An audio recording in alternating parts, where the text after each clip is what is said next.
বাক্য থেকে বচন। সকল মানুষ প্রতারক, মানুষ মরণশীল, প্রত্যেক কাক কালো, একমাত্র দার্শনিকরাই সুখী, কেবলমাত্র সাধুরাই সৎ। কিভাবে এই সমস্ত বাক্যের বচন করবে, কোন বচন হবে, কি নিয়মে বচনগুলো হবে দেখে নাও। তো প্রথম প্রশ্নের উত্তর আমি সরাসরি এখানে করছি, ঠিক আছে। এলএফ দিয়ে করতে হবে। এলএফ হচ্ছে logical form. Clear? Logical form. তো সকল মানুষ প্রতারক, এই যে সকল কথাটা আছে এটা এ বচনের নিয়ম। তো তোমরা জানো বচনের নিয়ম আছে, প্রত্যেকটা বচনের নিয়ম আছে। এ বচনের নিয়ম, ই বচনের নিয়ম, আই বচনের নিয়ম, ও বচনের নিয়ম। তো এই যে সকল সঙ্গে হ্যাবাচক, এটা হচ্ছে এ বচনের নিয়ম। সকল, সব, সমস্ত, যে কেউ, যে কোনো, সর্বদা, প্রত্যেক, মাত্র, নিশ্চয়ই, এই যে শব্দগুলো দেখছো এগুলো সঙ্গে বাক্যটা হ্যাবাচক থাকলে এ বচন হয়। তাহলে সকল থাকলে এ বচন। তো এই এ বচনটা শুরুতেও দেওয়া যেতে পারে, শেষেও দেওয়া যেতে পারে, কোনো অসুবিধা নেই। তো এবার এ বচন হলো, এটা সঙ্গে হ্যাবাচক দেখে এ বচন। আর এ বচন মানেই কিন্তু তার শুরুটা কিন্তু সকল দিতে হবে। ক্লিয়ার? এ বচন মানেই তার শুরুটা সকল দিতে হবে, যতই সকল থাকুক এখানে সকল দিতে হবে। তো ক্লিয়ার? তারপরে কি দিতে হবে, এই বাক্যে, এই যে বাক্যটা আছে এই বাক্যের উদ্দেশ্য পদ, এটা তো নিয়মের ছিল। তো মেইন পদ মানুষ, কার সম্পর্কে বলা আছে, মানুষ সম্পর্কে, তাহলে যার সম্পর্কে বলা আছে সেটাই উদ্দেশ্য পদ। মানুষটা প্রতারক, তাহলে মানুষটা উদ্দেশ্য পদ। তো শুরুটার পরে দিতে হয় উদ্দেশ্য পদ, মানে মানুষ। ক্লিয়ার? সকল মানুষ। তারপরে কি দিতে হবে, এই উদ্দেশ্য পদের পর তারপরে দিতে হবে সংযোজক। হ্যাবাচক হলে সংযোজকটা হয় বা হন হয়, মানে নর্মাল বাক্যের ক্ষেত্রে হয়, যেহেতু নর্মাল মানুষ, তাহলে এ বচনের সংযোজকটা হয় হবে, মাঝখানে হয়। ক্লিয়ার? তারপর কি দিতে হবে, উদ্দেশ্যপদ হয়ে গেছে, তাহলে পড়ে থাকলো প্রতারক, মানে উদ্দেশ্যপদ নেওয়ার পর যেটা পড়ে থাকবে সেটা বিধেয়পদ। এই প্রতারক, তার মানে এই প্রতারক, প্রতারক, বাস এই বচন হয়ে গেল। সকল মানুষ হয়, খুবই সিম্পল, সকল মানুষ হয় প্রতারক। এইভাবে নিয়মে বচন করতে হবে। এ বচন মানে তার শুরুটা সকল, তারপর উদ্দেশ্যপদ, তারপর সংযোজক হয় বাহন, তারপর বিধেয়পদ। ক্লিয়ার? তো এই প্রথম প্রশ্নের উত্তর হয়ে গেল। এবার নেক্সট প্রশ্ন দেখো, মানুষ মরণশীল। এই প্রশ্নের উত্তর কি হবে, মানুষ মরণশীল, এলএফ দিয়ে করতে হবে, এটাও এলএফ দিয়ে করতে হবে। ক্লিয়ার? তো এই এ বচনটা এদিকেও দেওয়া যায়, এদিকে কোনো অসুবিধা নেই। মানুষ মরণশীল।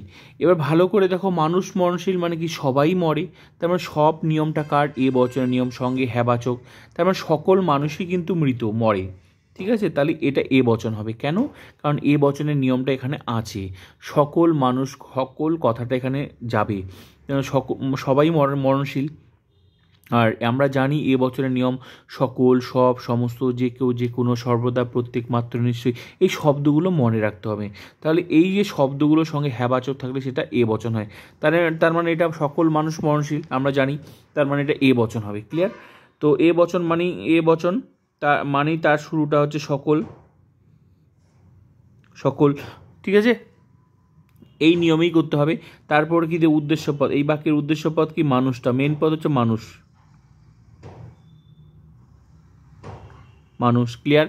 তারপরে কি দিতে হবে, উদ্দেশ্যপদ হয়ে তারপর সংযোজক, এই যেমন হয় দিলাম, মাঝখানে হয়, একদম খুবই সিম্পল, একই নিয়ম। এ বচন মানে যেভাবে করলাম সমস্ত এ বচন এই নিয়মে করতে হবে। তারপর বিধেয়পদ, বিধেয়পদ কি, এটা উদ্দেশ্যপদ নেওয়ার পর যেটা পড়ে থাকবে মরণশীল।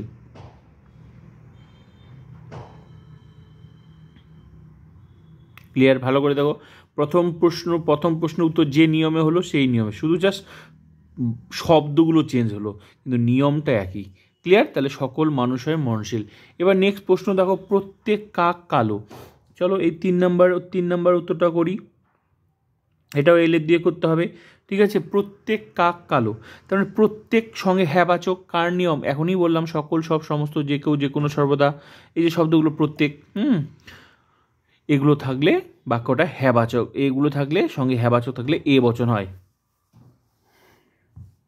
তার মানে এটাও এ বচন, প্রত্যেক আছে, এই শব্দগুলো মনে রাখতে হবে, সকল, সব, সমস্ত, যে কেউ, যে কোনো, সর্বদা, প্রত্যেক, হ্যাঁ, মাত্রই, নিশ্চয়ই, এই যে শব্দগুলো এগুলো মনে রাখতে হবে।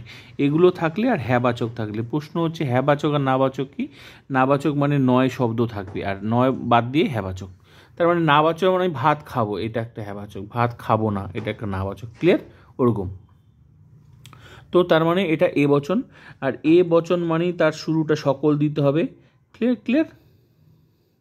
তারপরে কি, আশা করি বুঝেই গেছো এই দুটো প্রশ্নের উত্তর করতে। তোমাদেরও এখন মনের মধ্যে ভাসছে কী হবে উদ্দেশ্যপদ।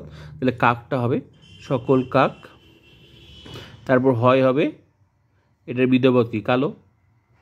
আশা করি তোমাদের মানে নিয়মটা মুখস্থই হয়ে গেল, সকল কাক হয়ে গেল। যে নিয়মে করলাম, যা শব্দগুলো চেঞ্জ হচ্ছে খালি। ক্লিয়ার? নেক্সট, একমাত্র দার্শনিকরাই সুখী। তোমরা দেখবে এ বচনের দুটো নিয়ম আছে। একটা নর্মাল নিয়ম, এই যে তিনটা হলো নর্মাল নিয়ম, সকল সব সমস্ত, এটা একটা নিয়ম। আর একটা বিশেষ নিয়ম আছে, দেখবে যে কেবলমাত্র, একমাত্র, শুধুমাত্র শব্দগুলো যদি থাকে তাহলে উদ্দেশ্য বচন এ বচন হবে, কিন্তু উদ্দেশ্য বিধবা চেঞ্জ হবে। তার মানে এই শব্দটা আছে, তার মানে এটা এ বচন হবে, কিন্তু এই শব্দটা যেহেতু এটা এ বচনের বিশেষ নিয়ম, তাই উদ্দেশ্য বিধবা চেঞ্জ হবে বচন করার সময়। দেখে নাও তোমরা। তো এটা হচ্ছে এলেফ দিয়ে করতে হবে, ঠিক আছে। তো এটাও এ বচন হবে। তো এ বচন মানেই তার শুরুটা কিন্তু সকল। হ্যাঁ, এ বচন মানেই তার শুরুটা, ভালো করে দেখো প্রত্যেকটাতে যখন শুরুটা সকল। ক্লিয়ার? তো তারপরে উদ্দেশ্যপদ, এটা কিন্তু বাক্যের উদ্দেশ্যপদ ছিল, এটা উদ্দেশ্যপদ ছিল, এটা বিধপদ ছিল। কিন্তু বচন যখন করব তখন এই ক্ষেত্রে, এই নিয়মের ক্ষেত্রে, বিশেষ নিয়মের ক্ষেত্রে উদ্দেশ্য বিধ চেঞ্জ করব। তার মানে বিধপদটা প্রথমে দেব, সকল সুখী। সুখীর সাথে ব্যক্তি কথা যোগ করবো। হ্যাঁ, সুখীর সাথে ব্যক্তি, কারণ সুখী ব্যক্তিরা তো দার্শনিক, এই জন্য দেখতে ভালো লাগবে। সুখী ব্যক্তি হয় দার্শনিক।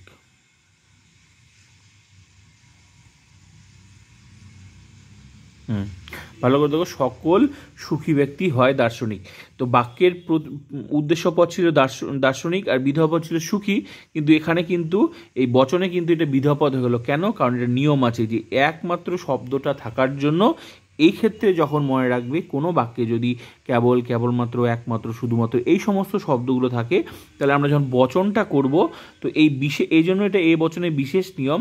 তো এক্ষেত্রে দেখো বচন করার সময় উদ্দেশ্যপদটা বিধপদ হয়ে গেছে, বিধপদটা উদ্দেশ্যপদ হয়ে গেছে। স্থান পরিবর্তন করতে হবে এক্ষেত্রে। তাই দেখো বাকিগুলোর ক্ষেত্রে কিন্তু করিনি, একমাত্র এই বিশেষ নিয়মের ক্ষেত্রে। তাহলে এ বচনের দুটো নিয়ম, একটা নর্মাল নিয়ম আর একটা এ বচনের বিশেষ নিয়ম। তো এই যে এই টাইপের শব্দগুলো বিশেষ নিয়মে বচন করতে হবে। ক্লিয়ার? নেক্সট প্রশ্ন, এই যে নেক্সট যে তোমরা দেখছো, এই যে নেক্সট যে, হ্যাঁ, এলএফ। হ্যাঁ, তো আশা করি তোমরা এই চারটা আমি করে দিলাম। তো আমার কিন্তু ক্লাসের প্রত্যেকটা ক্লাসের সিস্টেম আছে, আমি আগে তোমাদেরকে করে দেব, তারপর তোমাদের কিছু কাজ দেই। তো তোমরা এই ক্লাসটা যদি করে থাকো অবশ্যই একবার, দুবার, তিনবার, চারবার দেখবে, দেখে অবশ্যই এই প্রশ্নের উত্তর দিতে পারবে। কেবলমাত্র সাধুরাই সৎ। তো আমি তাও তোমাদের বলে দিচ্ছি, কেবলমাত্র, একমাত্র, শুধুমাত্র, এটা হচ্ছে এ বচনের বিশেষ নিয়ম। তো এই যে এই তিনটা নর্মাল নিয়মে করলাম, আর এটা হচ্ছে এ বচনের বিশেষ নিয়ম। তো এই প্রশ্নের উত্তরটাও এ বচনের বিশেষ নিয়মে হবে। আমি তোমাদেরকে ধরে দিলাম, তোমরা এই উত্তরটা করে দেবে কমেন্ট সেকশনে।